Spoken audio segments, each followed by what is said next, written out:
Hush, little baby, pure and small. Bismillah ar-Rahman ar-Rahim. In the name of Allah, the most merciful, the most compassionate. Dear viewers everywhere, welcome again to this program with your presenter, Mamdouh Mohammed. Today we are going to add a new episode under a subtitle, although it helps the main theme, which is do we teach effectively? However, it has some elements that we may take it out, or we may put it in the circle or in the flower, because we will find that some of these may oppose the subtitle that I will add now. We've seen that all these working together, the things that we mentioned to it, about 10 or 12 until now, and I would like to review them. While I'm reviewing them with you, I'd like you to focus on what do you think in the classroom about something that may disturb the impact of these on making the class effective. Is my question clear? There's some factors that may work as barriers for you in the classroom that may not help you well to achieve the goals from these points that you are making. Let's review them first as we mentioned them, not necessarily in order. One of them is interactivity, engaging all students, balance between team and individual work, distributive focus, effective use of resources, links, high expectations, questioning strategy, different teaching methods, and the others. So these are the main ones, although we added 2 or 3 to them. What do you think of something that may cause a barrier implementing this? Long and continuous study hours. Long and continuous study hours can cause a Okay. The number of students in the class, Okay, can be, yeah, but yes, please. And the portion that is given to the students to complete, if it's incorrectly set, then it will be a barrier. If it's too high for them or too vast for them. Okay. Time constraint. Time constraint, it's okay, we will come this. Time constraint can be a factor that can be within or can be a factor outside that becomes a barrier. Today I'd like to add something new to you, and I'd like to put it here in the middle temporarily, or we put it somewhere here. It is curriculum. Curriculum. Before we get into the impact of curriculum, I'd like to hear from you, what is the meaning of curriculum? When you hear the word curriculum, can you give me explanation of this, 1 word or 5 words maximum? What is curriculum? Yes? Curriculum is that everything that you do with the students or you give the students, it may be the syllabus, it may be the activities, it may be the books, everything includes curriculum. Everything that the school provides to the students.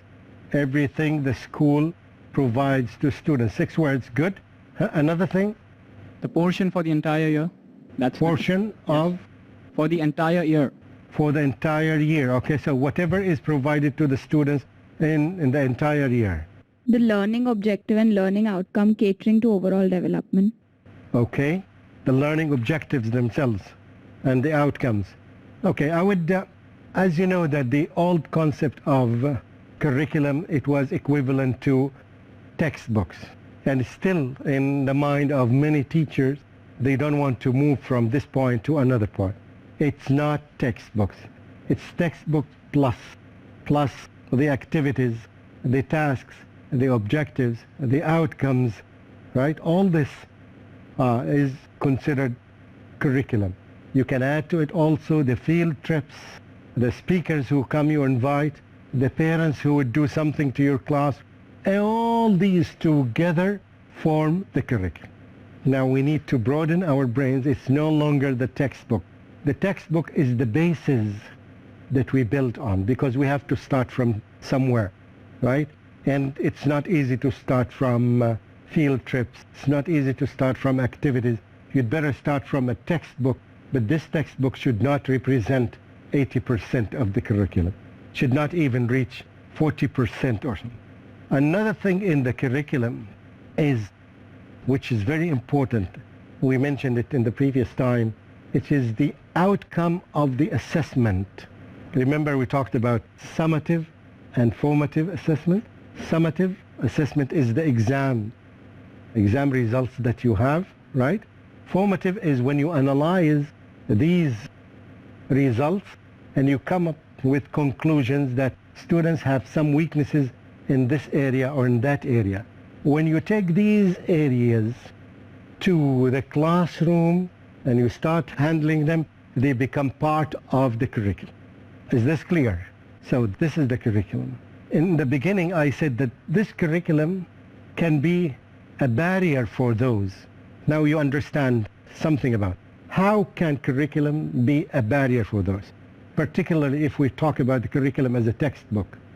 If the textbook does not provide you with activities, for example, if the textbook is designed in a way that it's not interactive, many textbooks you find the exercises and the tasks and the activities do not encourage, do not promote interactivity. At that time we know that the textbook is a barrier, and at that time we realize what is the meaning of curriculum. At that time you need to put your own input. You need to add some tasks, you need to add some activities to compensate for the weaknesses of the textbook. Is this clear? The same thing applies to many of these. The textbook sometimes does not tell you about teaching strategies. So you need to put your own teaching strategies. And it can apply to many things. The textbook does not promote the links because the brain of the authors at that time when they authored, they didn't know anything about curriculum links. They didn't know about linking the past with the present and the future. There's a rigid text in the book that try to control you. So it's either the textbook would control you, or you control the textbook. What we hope for is that you become the controller, you become the master. You are the master of the whole situation. With the knowledge that you have now, you have much, much, much more than any of the authors of the books. Most of the authors of the books don't have the knowledge that you have now. That's why you need to add your experience, your learning to the textbook to make a good curriculum. I'm trying to do my best to explain the concept of curriculum. Is it becoming clearer now? So you are the one who will say that, okay, I will take my students to the Space Museum because the text talks about, for example, space. And you want to take them there to enrich their experience, to make them experience something that they cannot experience by the book. Or you would ask the students to select some video clips. These video clips would help them understand the textbook more and more. Is it getting clearer? Okay. Now I expect you to give me some comments. You will never ever find a textbook that includes all these elements in it. It's only the teacher who can add them. It's only the teacher who can act them and apply them in class. So you have to understand that authors are not gods. One respect, this word suits India, gods, right? So the other thing is that you have to understand that it's we who make the modification. Now, this requires from us that we need to make a review of the curriculum. Before we make the review, we need to ask ourselves, what do we expect from the curriculum? What do we want to see of the curriculum? A good curriculum, how can you describe it?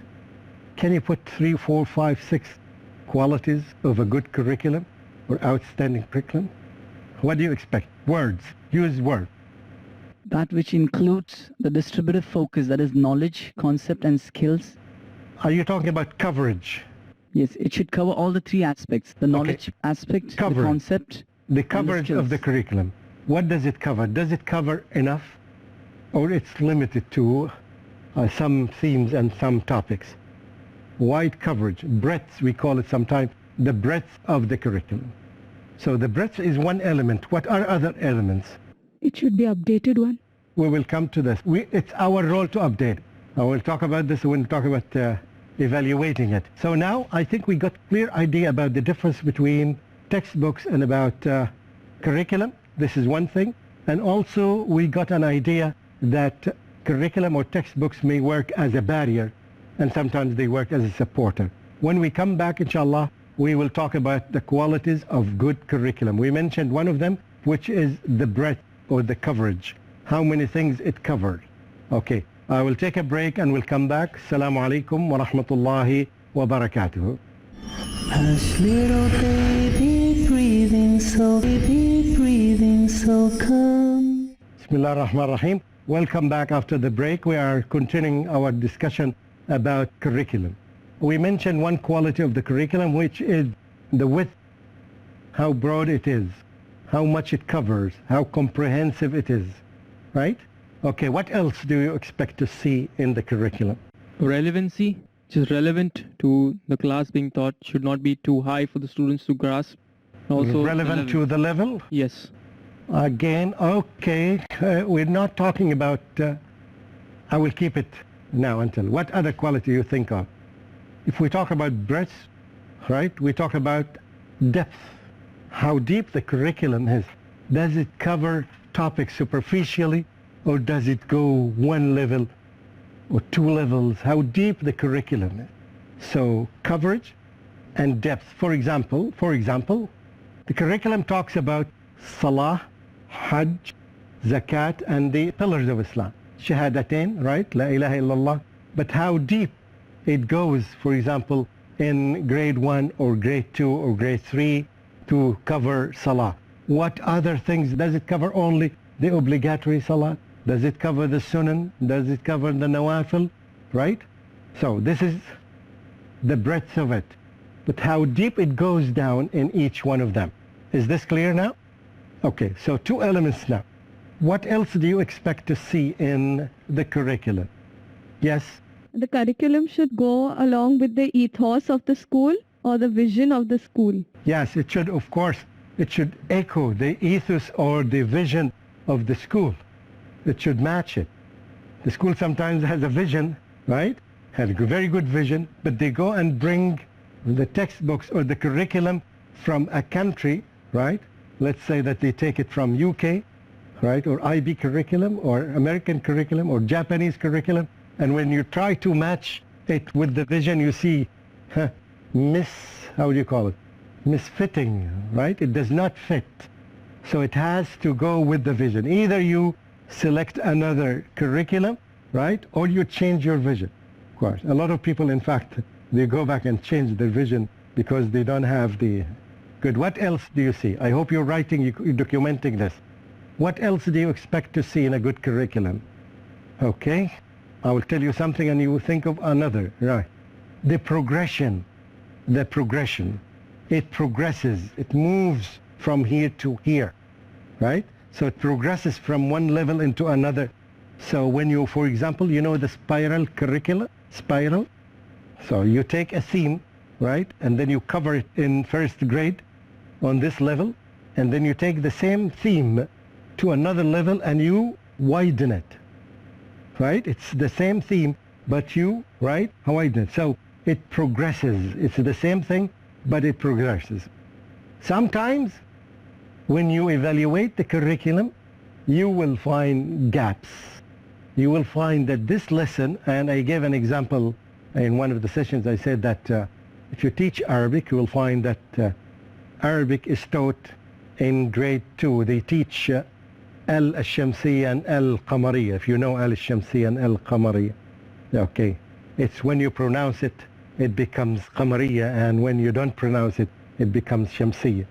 Okay, and the reason they call it Qamariyya because when you pronounce it Al-Qamar, this sound falls into the letters that are pronounced Al-Qamar, and the same thing applies to Shamsiyya. Anyway, I found in some books they teach it in grade 2 and in grade 4. The same theme. I expected to see it in grade 4 with wider or deeper explanation, but it was exactly the same way it was presented in grade 2. So this is a repetition. We call it repetition, or we call it gaps. There is a gap here. There's a time lost here for the students because they already took it. Why do they need to take it again? Okay, so another quality here is progression. It should progress. It shouldn't repeat itself. If it repeats itself, we say that there is a gap here.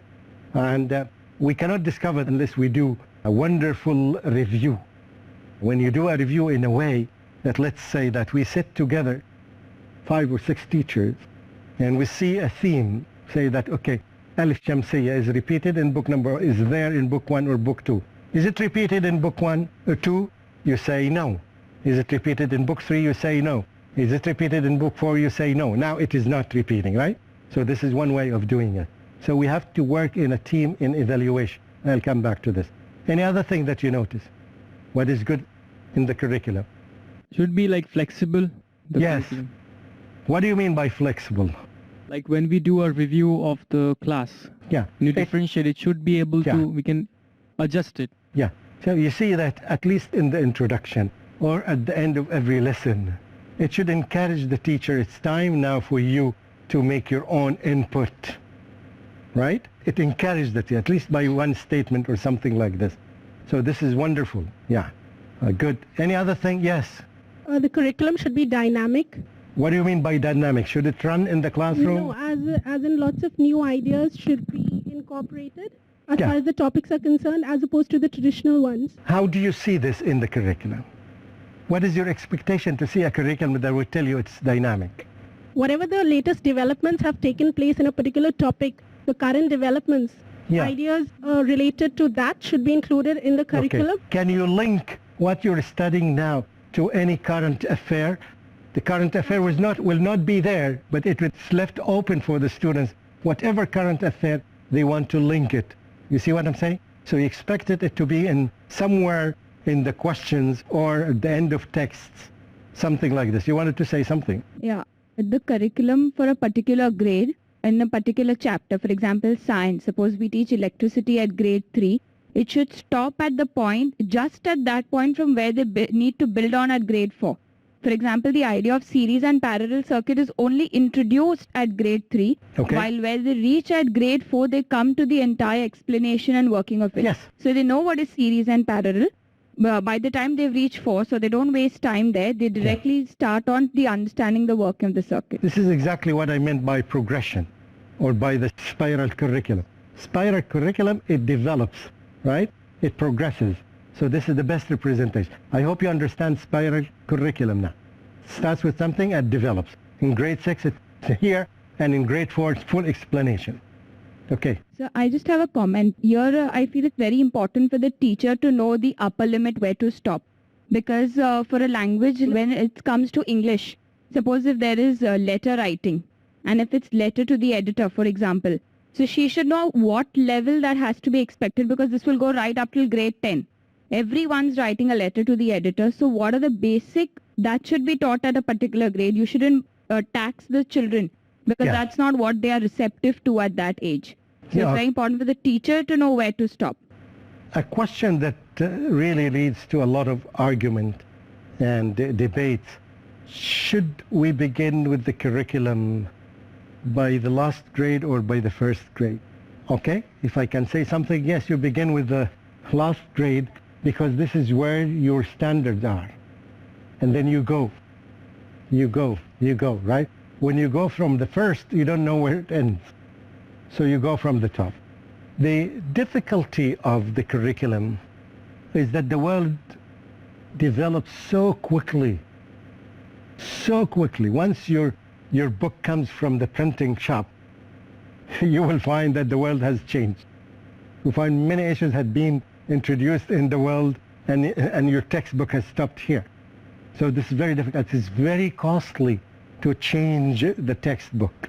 Sometimes you see some of the textbooks in the United States, they are made by 100 authors, 100 people, just to make coordination between 100 people to come up with a book, right? It's a very, very difficult process and time consuming. So that's why we say that all the time it should open the door for the teacher to add to it. The teacher has more knowledge now than the author, because there's something in the world that's happening while the teacher is alive, and those authors have already finished their book. Some of them even have died. But the teacher is still alive, is seeing what the progress of the world. Do you see that? So that's why it should be open-ended, right, curriculum. It should have this enrichment. Any addition to the curriculum, we call it enrichment. That's why we become very happy when we enter a class and we see the teacher using a textbook, right? And then he said, now I added this exercise, and you'll find students are putting this exercise in the book and even stapling it, right? Or I'm adding to this activity, these video clips that you are going to see. Or this week, we will end up with a visit, a field trip to that place. You immediately understand that the teacher is enriching the curriculum, right? Good. Yes? Did I see a hand here? Yes, please. I have a comment on this about linking with the high expectations, what we discussed in the morning. Okay. Is that when we have a curriculum which is of an international standard, we can, when we gauge the progress of the students, we have a greater bar. Means if the curriculum is international, is followed by many international organizations and schools, we can better gauge the students where they stand in an international level. When we start with the standards, right? Yes. Yes, of course. You can. And that's why the international IB, for example, the curriculum is in all over the world, right? And so on and so forth. Many other schools that have the same thing.